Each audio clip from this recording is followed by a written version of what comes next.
New technologies bring opportunities, but also many serious security challenges. NATO allies bought the most advanced fighter jet ever built, but they did not buy full control, and now some of them are starting to question the deal. The F-35 was sold as the future of Allied air power, stealth, data dominance, total integration, a shared platform, a shared system, a shared advantage no rival could match. For years, that story held. It does not hold anymore. Because the real question was never about performance. It was about control. The questions now are different. Who controls the software? Who controls the updates? Who controls the weapons integration? And when a crisis comes, can you act immediately? Or do you need approval first? This is not a fighter jet story. This is a control story. The F-35 arrived with a concept behind it that went beyond anything the alliance had attempted before. If every allied nation flew the same aircraft, running on the same software, feeding data into the same networks, the coalition would effectively think and act as one. Targets identified by one jet could be engaged by another. Intelligence gathered over one country's airspace could instantly reach a dozen command centers. The entire alliance would become a single nervous system. In pure military terms, the idea was extraordinary. Every system has a control point. This is where the tension begins. Every F-35 depends on a centralized logistics and maintenance platform. Call it what you want. ALS. Odin. The name changed. The structure did not.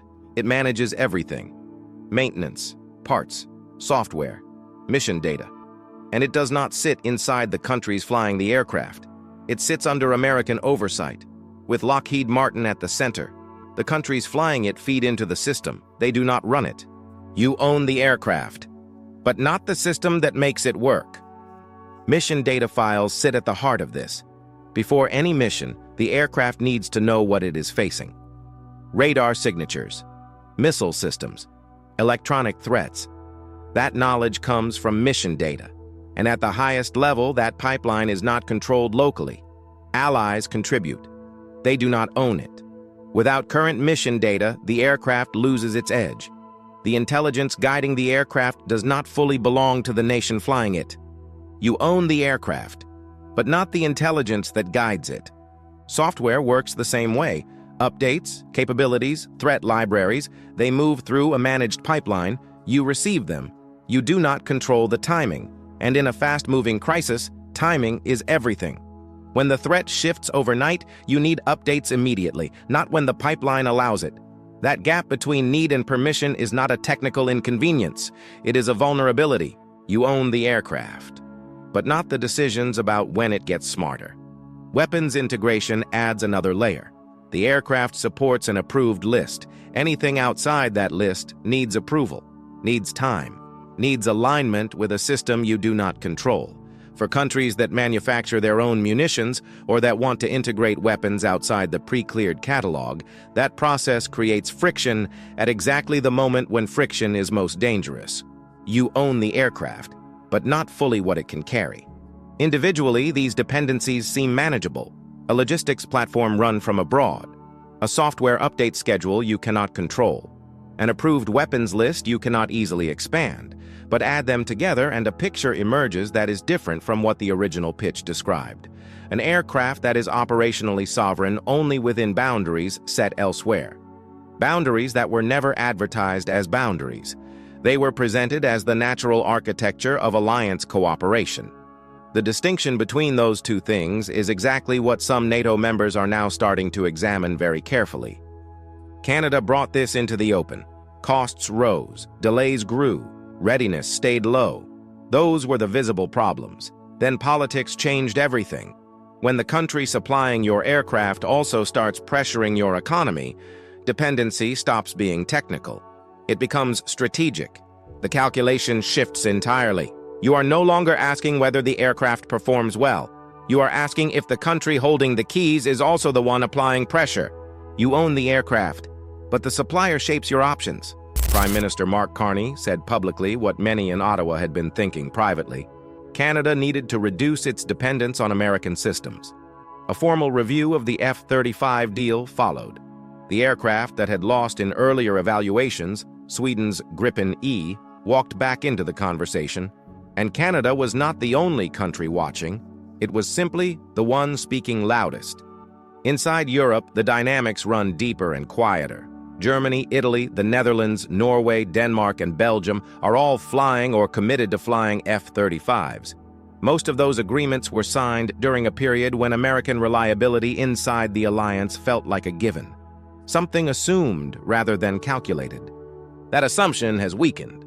Questions about NATO's mutual defense commitments from Washington, suggestions that American protection might come with conditions attached, and the pattern of treating allies as economic rivals rather than strategic partners has forced governments to think more carefully about what deep military dependency means in practice.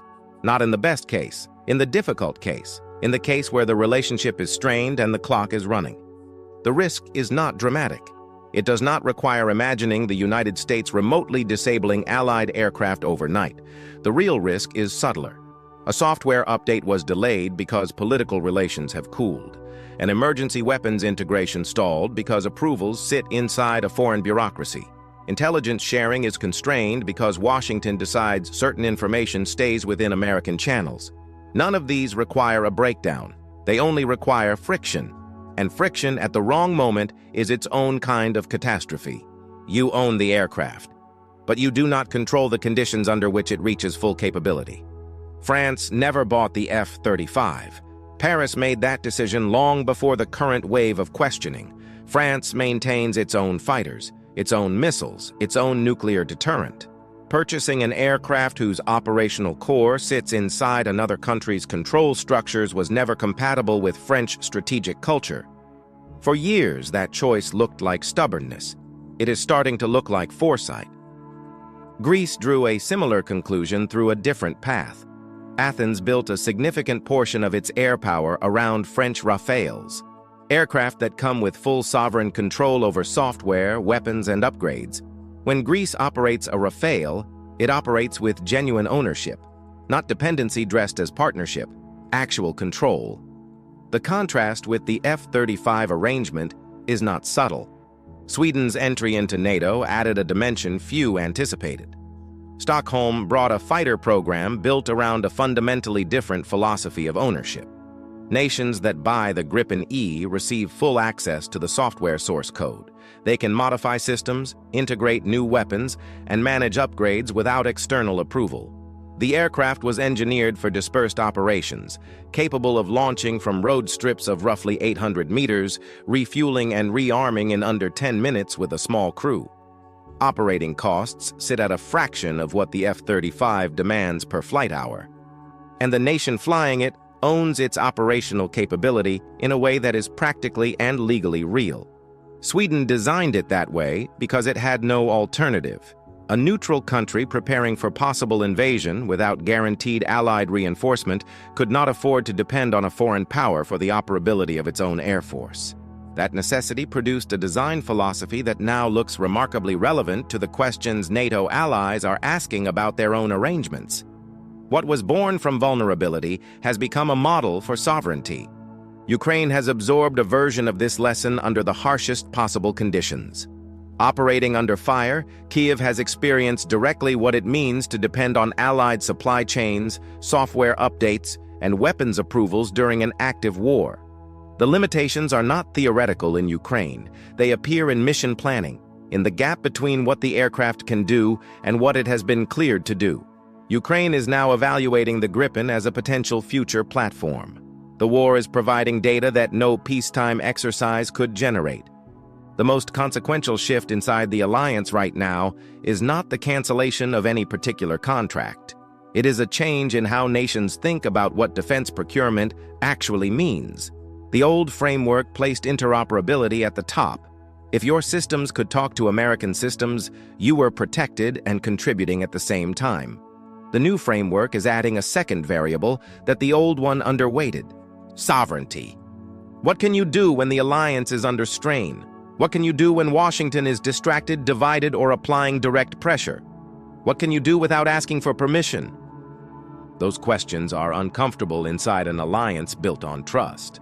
They imply a kind of hedging that formal alliance politics finds difficult to acknowledge. But the governments asking them are not acting out of disloyalty.